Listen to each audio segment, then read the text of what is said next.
Naniniwala ang magna cum laude na nag-top 9 sa katatapos sa Philippine Nurses Licensure Examination na si Amia Francesca Aquino Bautista mula sa bayan ng Talavera na kapag ang Diyos ang kumilos sa ating buhay ay ipagkakaloob nito ang nararapat para sa atin. Kaya naman sa lahat ng pagkakataon ay huwag dapat anyang mawala ang ating pagtitiwala sa Kanya. Pinatotohanan nito ng Panginoon nang samahan anya siya nito sa kanyang pag-take ng board exam kung saan hawak-hawak nito ang kanyang rosaryo habang sumasagot siya sa pagsusulit. Pagbabahagi ni Amia, malaking pressure para sa kanya na dapat ay maipasa ang eksaminasyon dahil gumraduate siyang magna cum laude.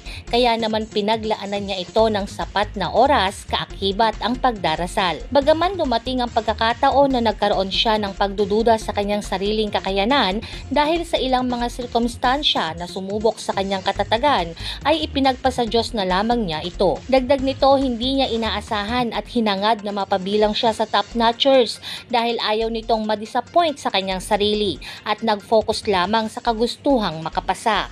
Kaya naman masaya ito sa itinuturing niyang gantimpala sa lahat ng kanyang pagsisikap sa pagre-review nang lumabas ang resulta nitong Nobyembre. Lumaki ang 22 anyos na dalaga sa pamilya ng mga nurses na nag-udyok at nagbigay inspirasyon sa kanya para sumunod sa yapak ng mga ito, lalo na sa ina nitong isa ding nurse dito sa Cabanatuan City. Sa ngayon ay nais munang magsilbi ni Amia sa kanyang kapwa Pilipino dito sa bansa, ngunit bukas din anya siya na makapagtrabaho sa ibang bansa. Sa tagumpay na ito ay pasasalamat ang nais niyang iparating sa Panginoon na itinuturing niyang nagtaguyod ng kanyang pagsusulit, sa kanyang pamilyang sumuporta at nagtiwala sa kanya, mga kaibigan, paaralang pinanggalingan, mga guro at mga mentors.